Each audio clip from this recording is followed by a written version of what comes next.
I never told anyone I was a diabetic till 3 or 4 years ago. And not that it was a big deal. You don't want them to feel sorry for you.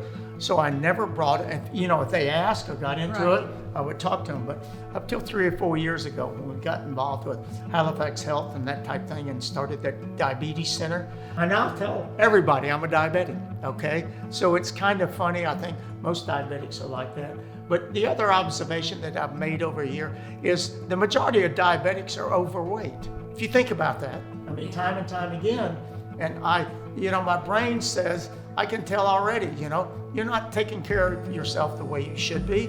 Victor and I are both lucky in that we're fairly thin. But it's an observation that I make, and the first thing that I think is this person doesn't have his diabetes, in control the way they should. But so excited to have Halifax Health because we are helping a lot of diabetics right now. There are only, I think, 3 or 4 endocrinologists in the Daytona Beach area. The majority of the diabetics here are going to Orlando for help.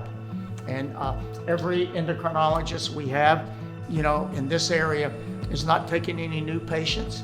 I know we have like 200 to 300 people that are on a wait list at Halifax Health and the Lohman Diabetes Center. We are hopefully bringing in a second endocrinologist here in the next 6 months or so. We're bringing a couple of them in to kind of help us with the load, but we are really making a difference. There was nothing out there 3 or 4 years ago, but it's Nancy's and my focus, I think, for the rest of our life to help as many diabetics. We can go nowhere.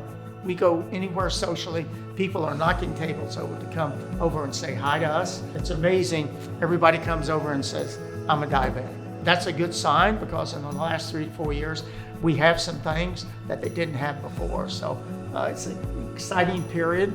And, it's all about education. And we just thank Halifax Health for, realizing the demand that was out there. I think it opened their eyes a little bit once we got into it and they realized how many of us there are out there.